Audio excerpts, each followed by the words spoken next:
इस बार हम पायलट साहब को लंबी उड़ान कराएंगे और उनके ख्वाब में जो उन्होंने सोचा है मुख्यमंत्री तो छोड़ो भाई साहब, आपको विधायक का नसीब ही नहीं होगी सीट। इस तरीके से सुरक्षित रहते हैं। हमारी मस्जिदों के अंदर घुस के इन्होंने कांग्रेस राज के अंदर, जिस वक्त जकिया जी का टाइम था, हमारी मस्जिद के अंदर घुस के इन्होंने पुलिस के माध्यम से हमारे बच्चों को मरवा दिया। हमारी मस्जिद के अंदर घुस के जूतों से रगड़वाया है मुल्लाओं को। उनके ऊपर आज तक केस चल रहे हैं। 23 आदमी उसके अंदर मुलजिम थे, आज 80 आदमी मुलजिम हो रहे हैं। ये किसके राज में हो रहा है? ये सिर्फ और सिर्फ कांग्रेस के राज में हो रहा है। पिछले 70 साल से इन्होंने हमारी कौम को सिर्फ गुलामी करने के लिए एक जानवर की तरह उन्होंने पेश करा उन्होंने अपने आप को। नाम बताइए पहले। मेरा नाम अब्दुल रज़ाक है, मैं टोंक का मूल निवासी हूँ। और हमारे पूर्वजों ने जो मुसलमान समुदाय के हैं, उन्होंने हमेशा से 70 साल से एक वोट बैंक के माध्यम से इस कांग्रेस को जिताने का काम किया है। पर आज जैसे ही इन्होंने हालात पैदा करे हैं, इन 70 सालों से सिर्फ गुलामी कराई है मुसलमानों से। उनके हक के अंदर कभी किसी तरीके के उचित फैसले नहीं करे।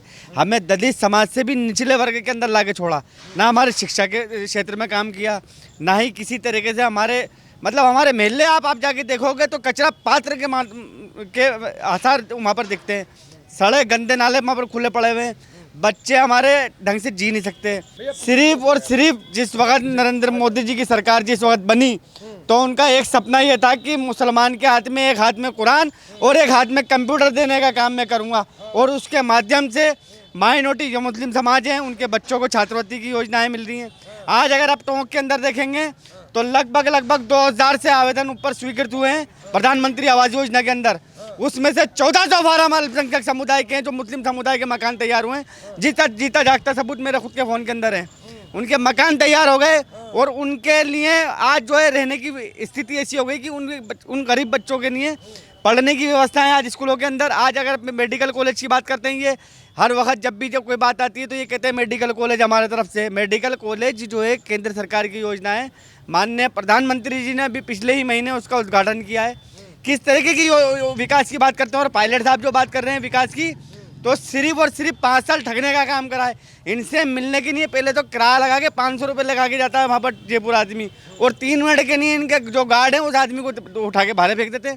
तो हमें ऐसा प्रतिनिधित्व करने वाला व्यक्ति नहीं चाहिए। हमें वो व्यक्ति चाहिए जो लोकल हमारे साथ में रहे, हमारे बीच में रहे, और हमारी बात को प्रशासन से और शासन से बात तक बात करे। कहाँ लोकल में घुसे हुए हैं। कांग्रेस कहती है आप सुरक्षित रहते हैं कांग्रेस की सरकार में, भाजपा वाले तो मारना चाहते हैं। इस तरीके से सुरक्षित रहते हैं। हमारी मस्जिदों के अंदर घुस के इन्होंने कांग्रेस राज के अंदर, जिस वक्त जकिया जी का टाइम था, हमारी मस्जिद के अंदर घुस के इन्होंने पुलिस के माध्यम से हमारे बच्चों को मरवा दिया। हमारी मस्जिद के अंदर घुस के जूतों से रगड़वाया है मुल्लाओं को। उनके ऊपर आज तक केस चल रहे हैं। 23 आदमी उसके अंदर मुलजिम थे, आज 80 आदमी मुलजिम हो रहे हैं। ये किसके राज में हो रहा है? ये सिर्फ और सिर्फ कांग्रेस के राज में हो रहा है। पिछले 70 साल से इन्होंने हमारी कौम को सिर्फ गुलामी करने के लिए एक जानवर की तरह उन्होंने पेश करा उन्होंने अपने आप को। पीछे देशवाली समाज के अंदर जो एक बिल्कुल अति पिछड़ा वर्ग है, पिछड़ा क्षेत्र कहलाता है, जहाँ पर खाने के लिए न चलने के लिए रोड है, न लाइट है, न वहाँ पर उसके बाद रोजगार है। हमने ये बात देखी है कि जब से ही सरकार बीजेपी की बनी है सेंटर के अंदर, उनने पिछड़ों को और माइनॉरिटी के लोगों को बढ़ाने का काम करा। आज देखिए वहाँ पर पैच वर्क तो छोड़ो, आप सीसी रोड मिलेगा वहाँ पर पायलट ने एक बार भी नहीं देखा। वहाँ पर एक बच्चा भी पिछले 4 महीने पहले मरा। उस पायलट के वहाँ पर पार्षद ने वहाँ पर फ़ोन करा, पायलट साहब इस तरीके से हमें सरकार से, प्रशासन से उसके अंदर सहयोग चाहिए था। पर प्रशासन तो छोड़ो, एक पुलिस का कर्मी, नगर परिषद से किसी भी तरीके के सहयोग वहाँ पर नहीं मिल पाया। सिर्फ और सिर्फ लोकल विधायक या लोकल जो भी यहाँ पर काम करने वाले लोग हैं भाजपा के, उन लोगों ने उनका साथ दिया, और जो कि उनके समाज के लोग हैं उन लोगों ने साथ दिया। हमारा मुसलमानों का कोई लेना देना नहीं है।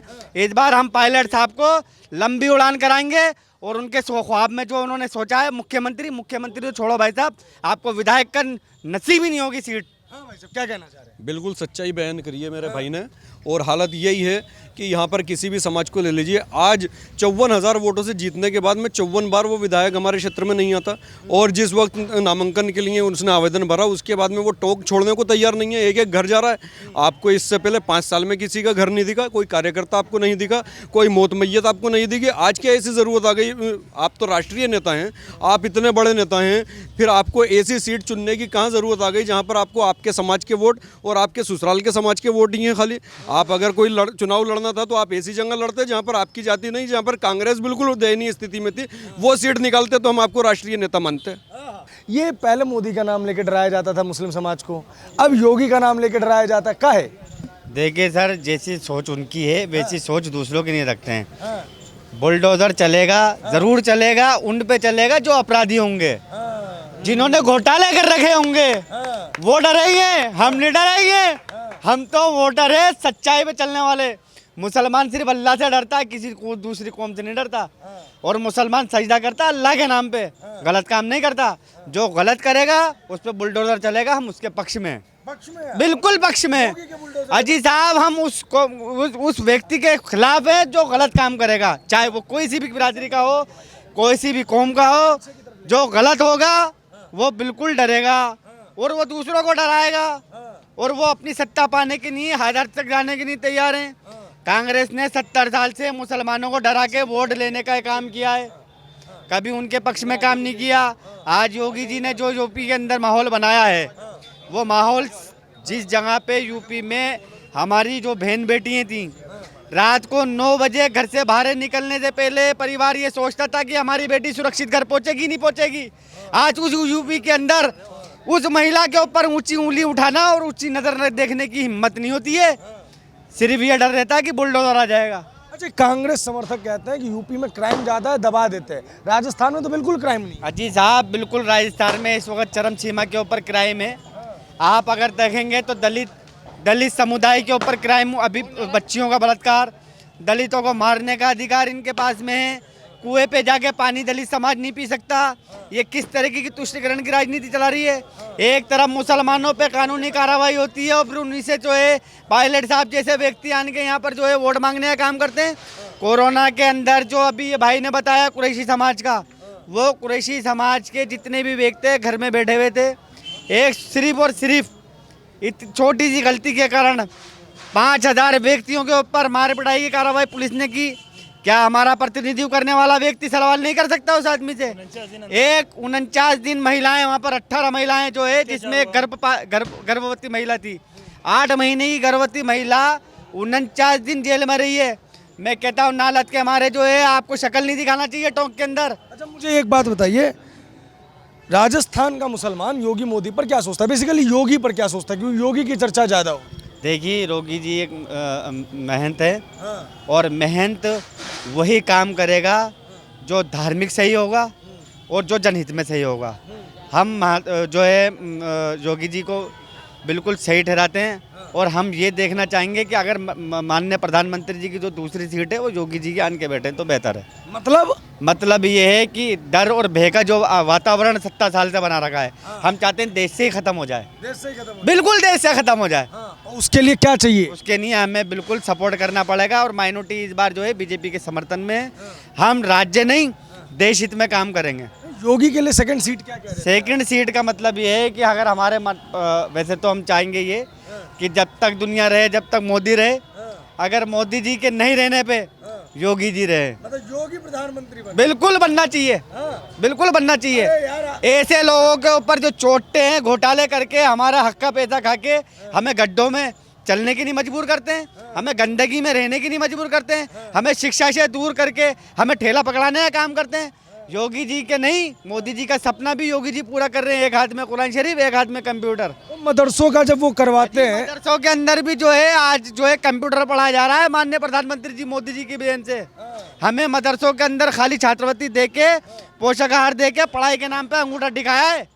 और आज जो है मदरसा आधुनिकीकरण जो करा है, कंप्यूटराइज करा है, वो माननीय मोदी जी की वजह ही है। मोदी जी की वजह अल्पसंख्यक डिपार्टमेंट ने पिछली बार करोड़ों रुपए जो है देश के हर राज्य के अंदर मुस्लिम समुदाय के बच्चों के मदरसों के लिए कंप्यूटराइज करने के नहीं दिए हैं। जहाँ तक पायलट की बात है, पायलट साहब को पहले 18 में आए, उन्होंने झूठे सब्ज बाग मुसलमानों को और अन्य जातियों को उन्होंने दिखाए और उनका वोट ठग लिया। बेशक आप पायलट को राष्ट्रीय नेता मानते हैं, बिल्कुल राष्ट्रीय नेता हैं, तो आप राष्ट्रीय नेता के लेवल की आप बात करिए। आप बात करिए टोंक को रेल से जोड़ने की, आप बात करिए सच्चर कमेटी लागू करने की मुसलमानों के हित में, उसकी गणना करवाइए, उसकी संरचना करवाइए कि सच्चर कमेटी क्या कहती है। आप गिन के चल रहे हैं कि हमको 50,000 मुसलमान मिल रहा, 30,000 गुजर मिल रहा, 20,000 एससी का समाज मिल रहा, और 1 लाख वोटों की गिनती आप पायलट साहब बैठे हुए हैं। आप इनका वोट लीजिए, गुजर आरक्षण पे आप कुछ बोलिए। गुजर आपके भाई बंदे हैं, मुस्लिम आपके भाई बंदे हैं, आपके रिश्तेदार है, आपका ससुराल है मुस्लिमों में, तो मुसलमानों की दशा पर बात कीजिए, सच्चर कमेटी को लागू करवाइए। मेरी नज़र में आप राष्ट्रीय नेता नहीं है, आप भयभीत है। आप पायलट साहब, आप डर की वजह से भयभीत है, इसलिए आपने टोंक को चुना है। आपने मुसलमानों को और गुजर भाइयों को सबको बेवकूफ़ बनाया है, और इस बार भी आप यही चाहते हैं कि मैं सुरक्षित जीत के निकल जाऊं। आप राष्ट्रीय नेता है, आप राजस्थान के किसी भी कोने से चुनाव क्यों नहीं लड़ते? आपको डर लगता है हारने से? पायलट साहब को चुनाव हारने का डर है, इसलिए टोंक को उन्होंने चुना है। टोंक की भोली भाली जनता है, लेकिन काट की हांडी एक बार चढ़ती है। मुख्यमंत्री के नाम पे हमारे भाई मुस्लिम भाइयों ने वोट दिया, गुजर भाइयों ने वोट दिया, लेकिन इस बार वो अपने आप को ठगा हुआ महसूस कर रहे हैं। मुख्यमंत्री के नाम पे या सुरक्षा के नाम पे? क्योंकि कांग्रेस जब जब बोलती है वो क्या बोलती है कि मुस्लिम समाज सुरक्षित कांग्रेस की राज में है। भाजपा के राज में तो सांप्रदायिकता इतनी बढ़ गई है कि मुस्लिमों के खिलाफ जहर घोला जाता है। नहीं, ऐसा कुछ भी नहीं है। आप मोदी जी के टाइम अभी देख लीजिए, उनका दूसरा कार्यकाल है, क्या एक बार भी हिंदुस्तान में कहीं दंगे हुए? जैसे करौली का दंगा हुआ, उदयपुर की घटना हुई, तो ये इन्हीं के राज में हो रही है। ये तुष्टीकरण की नीति कांग्रेस द्वारा की जा रही है, अशोक गहलोत द्वारा की जा रही है, मोदी जी द्वारा नहीं की जा रही है। मोदी जी द्वारा केंद्र से जो योजना है वो हिंदू मुसलमान सबके लिए बराबर चल रही है। मिल रहा है आप लोगों को? बिल्कुल मिल रहा है, बिल्कुल। सेकंड क्लास सिटीजन तो नहीं बना दिया? नहीं, ऐसा कुछ भी नहीं है। जब तक संविधान है, संविधान की व्यवस्था लागू है, भारत में धर्मनिरपेक्ष के हिसाब से सभी हिंदू हो या मुसलमान हो, स्वतंत्रता से जीने का अधिकार है। ये एक बात बताइए भाई साहब, मोदी तानाशाह हो गए हैं, तानाशाही चला रहे हैं, न सीबीआई की मांग, अरे रुकिए साहब, न सीबीआई की मांग रहे हैं, न ईडी की मान रहे हैं। आप क्या सोचते हैं इस बारे में?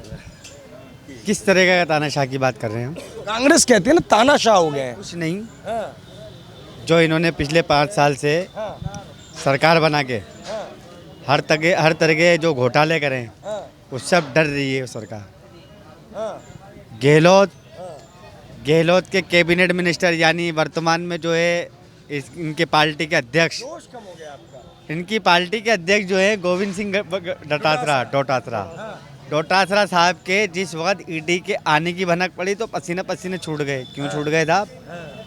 यूँ छूट गए कि पेपर जो लीक, हमारे बेरोजगार जो शिक्षित वर्ग के जो लड़का लड़की जो छात्र छात्राएं थीं, उन्होंने पूरे इस सरकार में 5 साल कंपटीशन फाइट किया। कई बार इस सरकार के अंदर उन्होंने पेपर दिए, वो पेपर लीक हो जाते हैं, वो लाखों करोड़ों रुपए में बिकते हैं। इन्हीं के मंत्री उस घोटालों में शामिल हैं, इसलिए ईडी से जो है ये परेशान है। ये सरकार के जाने के बाद ये वर्तमान हम तो ये मांग करेंगे माननीय प्रधानमंत्री जी से, ये पैसा देश का हमारा है, राजस्थान में हम लोग रह रहे हैं, हम हमारा कर टैक्स वगैरह जीएसटी वगैरह हम दे के इस सरकार को सरकार क्या देश को बनाने के लिए, देश के हित के लिए हम जो है कर जो देते हैं। तो ये पेपर लीक जो करते हैं उसके लिए भी हम जो है आवेदन शुल्क देते हैं परीक्षाओं के अंदर। करोड़ों रुपए अरबों रुपए ये पैसा जमा करने के बाद में उन बच्चों को ठगा सा महसूस होता है कि पेपर लीक हो गया। तो ऐसे जितने घोटालेबाज हैं, माननीय प्रधानमंत्री जी से हम आह्वान करते हैं कि इनके ऊपर ईडी के नहीं और सख्त से सख्त कार्रवाई करके इनकी जांच कराई जाए, इनको जेल के पीछे डाला जाए, आगे से कोई हिमाकत नहीं कर पाए। मोदी जी तानाशाह नहीं है, मोदी जी देश हित में काम कर रहे हैं और आगे भी करेंगे। चलिए, बहुत बहुत शुक्रिया, बहुत बहुत धन्यवाद। ये टोंक की अल्पसंख्यक जनता थी, उनका क्या मिजाज था आपने ये जाना। सचिन पायलट की जीत दिल्ली से जितनी आसान नज़र आ रही है, ज़मीन पे उतनी आसान नहीं है। फिलहाल इस खबर में इतना ही। देश और दुनिया की सभी बड़ी खबरों के लिए हमारे साथ बने रहें। धन्यवाद।